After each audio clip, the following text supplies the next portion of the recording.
유로파 리그 결승전, 손흥민, 10년 만에 수건을 풀다. 손흥민 선수의 오랜 수건이 현실이 되는 순간입니다.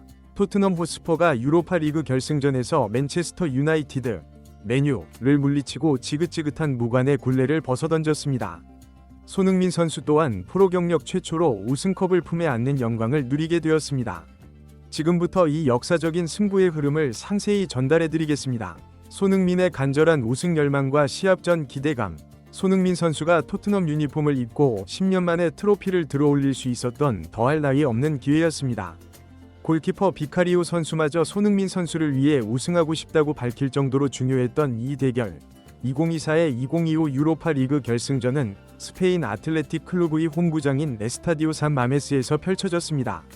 당연하게도 모든 좌석은 매진되었고 단 한 번의 경기에 모든 것이 달려 있었습니다. 토트넘은 우승할 경우 트로피뿐만 아니라 챔피언스 리그 진출권까지 확보하며 모든 목표를 달성하게 됩니다. 한국 투어를 진행할 명분도 생기고 손흥민 선수의 이적도 더욱 수월해집니다. 손흥민 선수는 팬들을 위해서라도 반드시 우승하겠다고 굳게 다짐했습니다. 토트넘이 맞설 상대는 바로 맨체스터 유나이티드였습니다. 박지성 선수는 과연 어느 팀을 응원하고 있었을까요? 맨유는 과거의 명성에 걸맞은 기량을 보여주지 못하고 있다는 점은 분명했습니다. 주전 수비진으로도 유로파 리그에서 실점이 꽤 많았던 팀이었습니다. 손흥민 선수가 오랫동안 득점포를 가동하지 못했기에 오히려 득점할 수 있는 절호의 기회이자 이 경기의 승패를 좌우할 수 있는 기회가 아닐까 더욱 큰 기대가 모아졌습니다. 예상 밖의 선발 라인업과 감독의 묘수. 그런데 경기 시작 1시간 전에 선발 라인업이 발표되었을 때 시작부터 무슨 농간인가 싶은 엔제 포스테코글루 감독의 결정에 큰 충격을 받고 기운이 빠져버렸습니다.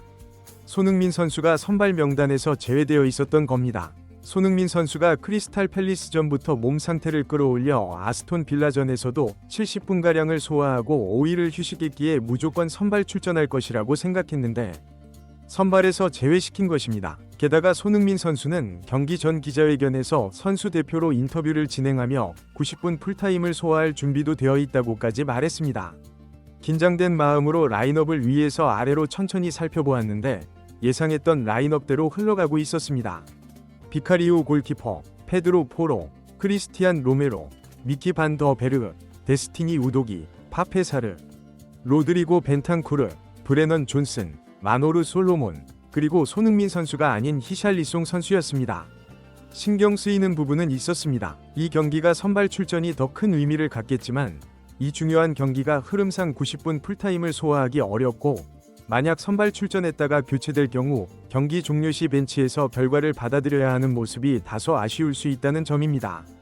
그리고 또 한 가지는 이 경기가 연장전을 고려해야 하기 때문에 손흥민 선수가 90분을 뛰더라도 연장전까지는 절대로 소화할 수 없다는 점도 사실입니다.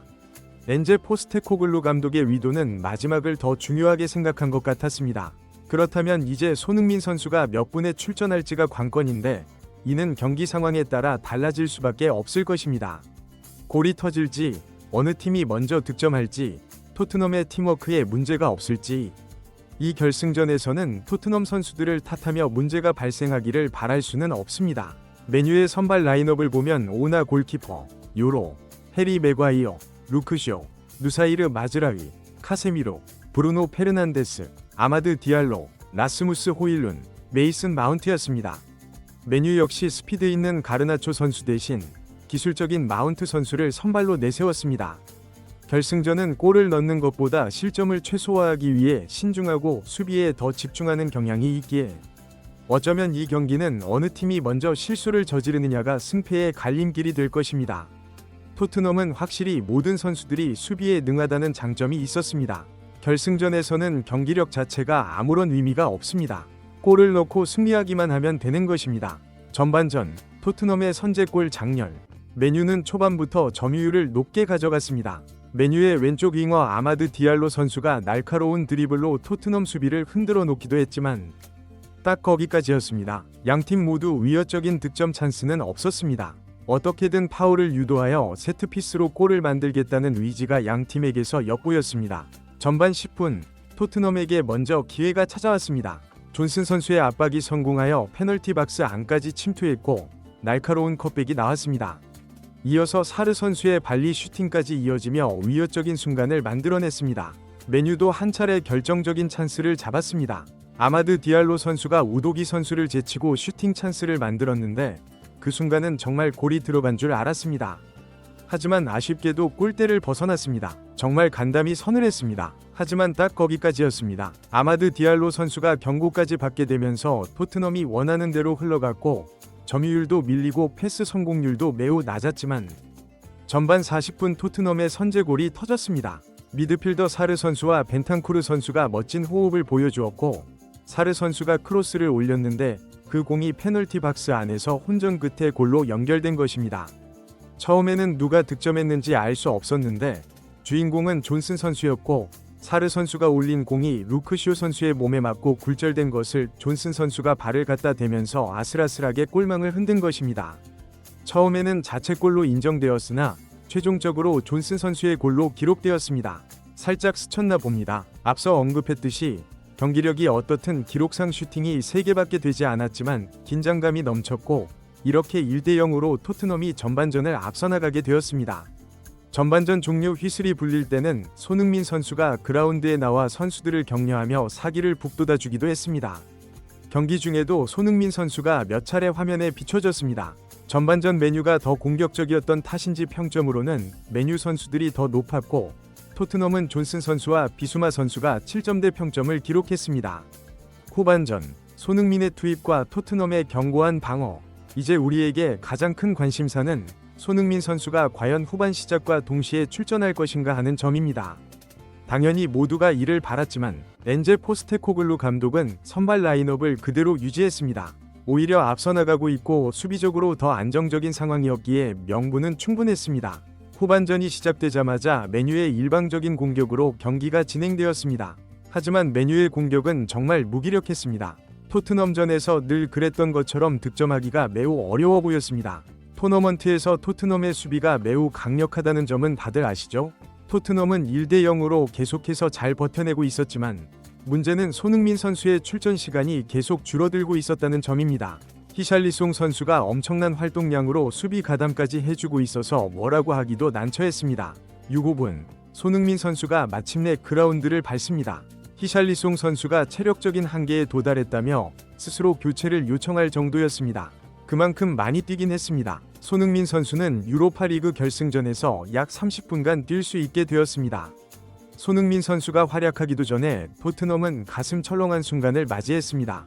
메뉴의 세트피스 상황에서 비카리우 선수와 동료가 호흡이 맞지 않아 골대가 비었고 상대의 헤딩 슈팅의 실점 위기라고 생각했지만 반더 베르우 선수가 몸을 날려 걷어내는 슈퍼 세이브를 선보였습니다. 정말 이 경기의 영웅은 반더 베르우 선수라고 해도 과언이 아닐 정도였습니다. 손흥민 선수는 우선 골이 필요한 것이 아니라 수비 가담을 통해 실점을 막는 것이 더 중요했고 메뉴가 공격하다가 공을 빼앗기면 손흥민 선수에게 분명 기회가 찾아올 것이었습니다. 73분에도 메뉴의 공격이 위협적이었고 교체 투입된 가르나초 선수의 날카로운 슈팅을 비카리우 선수가 멋지게 선방했습니다. 그런데 너무 일방적으로 당하다 보니 불안감이 커졌습니다. 점유율이 80%에 육박했습니다. 이렇게 조마조마하게 만들면 안 되는데. 7분 손흥민 선수의 스프린트가 한 차례 나올 뻔했지만 수비 태클에 가로막히는 장면이 있었습니다. 손흥민 선수는 팀의 1점차 리드를 지키기 위해 수비에 전념하면서 득점 찬스를 얻지는 못했고 추가 시간 7분 동안 토트넘 전원이 끝까지 버텨내면서 경기 종료 30초를 남기고 비카리우 선수의 슈퍼세이브까지 결국 토트넘이 1대0으로 승리하며 손흥민 선수가 10년 만에 우승하는 감격적인 순간을 직접 보게 되었습니다. 와, 진짜 이 광경을 눈으로 확인하게 되네요. 손흥민 선수 최초의 우승입니다. 상상조차 할 수 없었던 일이 벌어졌습니다. 세상이 뒤바뀌어도 나는 행복합니다. 당신의 그 위대한 정신, 득점왕이 이제는 진정한 왕이 된 캡틴. 유럽을 뒤흔든 세계적인 선수, 숨쉬는 것마저도 전설. 손흥민의 시대를 우리는 살아가고 있습니다. 수백 골보다 천만 배의 기쁨을 안겨주었습니다. 손가락이 부러지고 금이 가고 터지고 쓰러져도 한계를 모르는 거친 숨결이 우리에게 희망을 선사하니까요. 더 궁금한 점이 있으시다면 언제든지 다시 질문해 주세요.